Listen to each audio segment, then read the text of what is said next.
Today's message comes from one of the most comforting passages in the Bible, Psalm 23.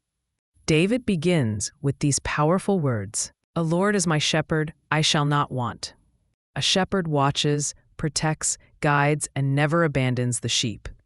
David is reminding us that God is not distant. He is present, caring, and attentive. He continues, "He makes me lie down in green pastures. He leads me beside still waters.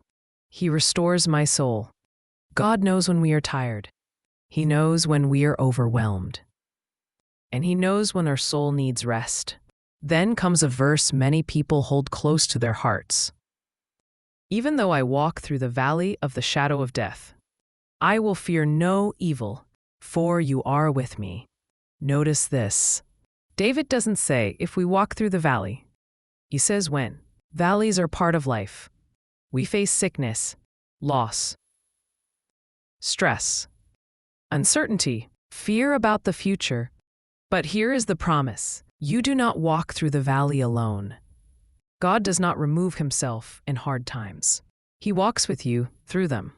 David continues, "Your rod and your staff may comfort me."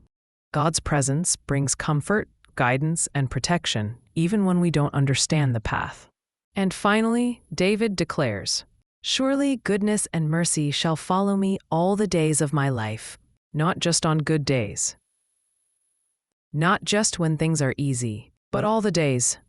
If you are walking through a dark valley today, hear this. God sees you. God is with you.